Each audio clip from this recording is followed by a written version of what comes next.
Having learnt about the origins and construction of a major scale, the Major Triad, and more recently about the Major Arpeggio, it's now time to expand on this and learn about adding another chord tone to a major triad, something that musicians call the major seventh. Just quickly recapping, we know that from any major scale we can extract the first, third, fifth and seventh notes of the scale, and this would give us the chord tones. So, in the key of C major, the chord tones of a C major scale would be C, E, G and B.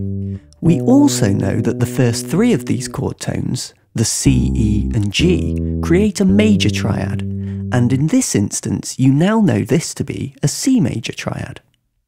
And playing the notes of a C major triad together at the same time creates the chord of C major. So what happens to the things we already know about, like the major triad or a C major chord, when we introduce the fourth chord tone from a major scale? Listen to the chord of a C major played on the piano, and remember that a C major chord is just the notes of a C major triad played together at the same time. When we construct chords from any type of triad like this, try to think of its overall sound as representing a particular colour.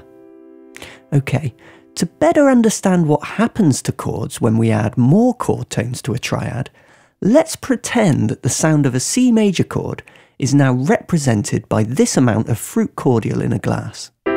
Hear how the chord sounds really strong in terms of its colour, and the harmony within the chord is also well defined. And, to directly represent this strong colour and sound, is the neat cordial.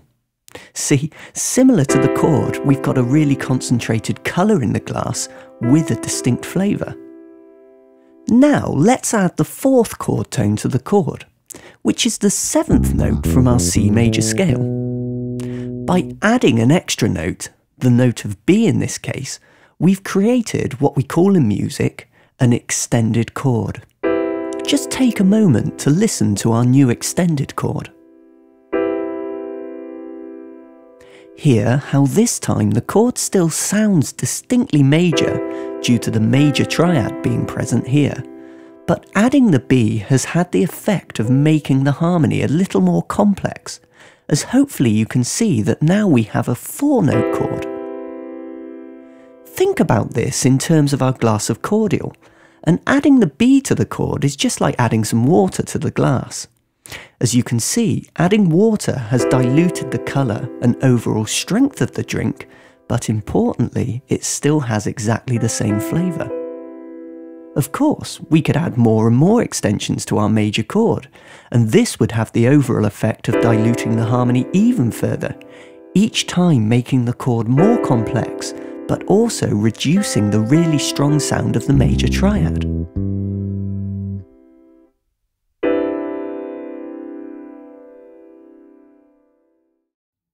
So, what is this new four-note chord called in music, and how can we incorporate it into our studies?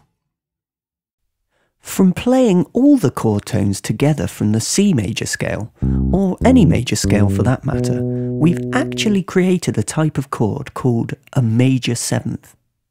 And, because in the previous example the root note of this chord was the note of C, we'd refer to this new chord as a C major seventh. Some of you might have already seen this type of chord before in music, and one thing to bear in mind is that it can be written down in a number of different ways.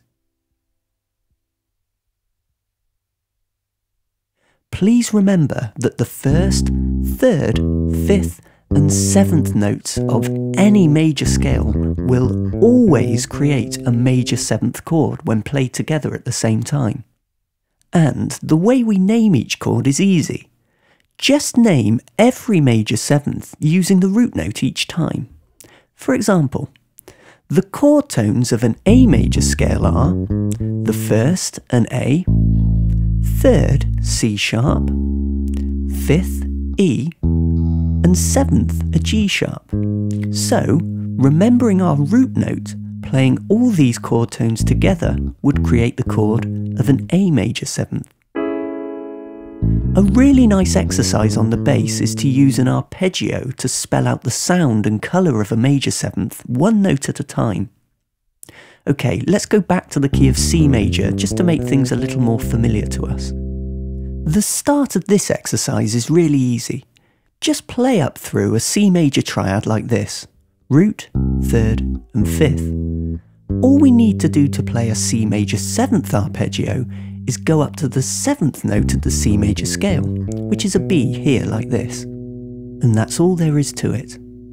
I'll just play the arpeggio up and back down for you to really show you what I'm doing.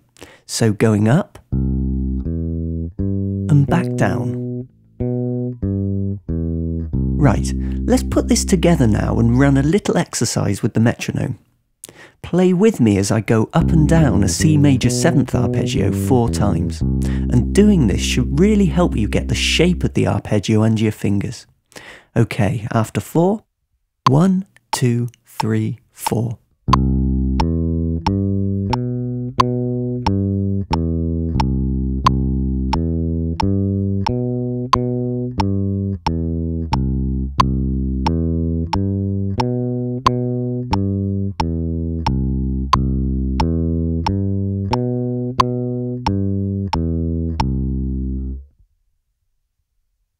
Okay, this time let's try combining an ordinary major arpeggio and the newly learnt major seventh arpeggio within one exercise. Let's go up from the root to the major seventh using the C major seventh arpeggio shape like this. And we'll come back down using a descending C major arpeggio, starting from an octave C and returning to the root note like this. And like me, please try to use all of the fingers of your fretting hand whilst playing this exercise. We'll repeat the sequence of going up and coming back down 4 times.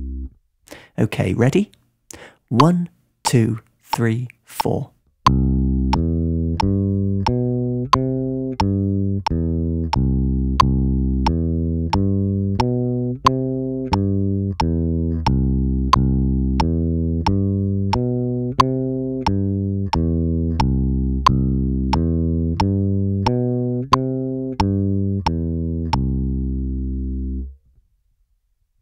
Good work.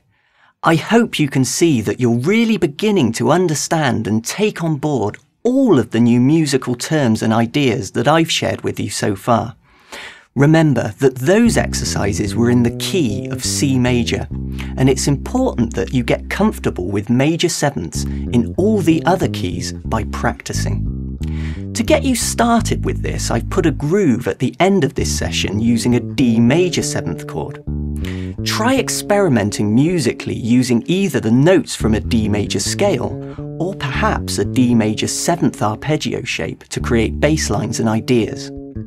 Jam along with the accompaniment and, more importantly, have fun creating musical ideas. After all, that's what music's all about. I'll see you next time.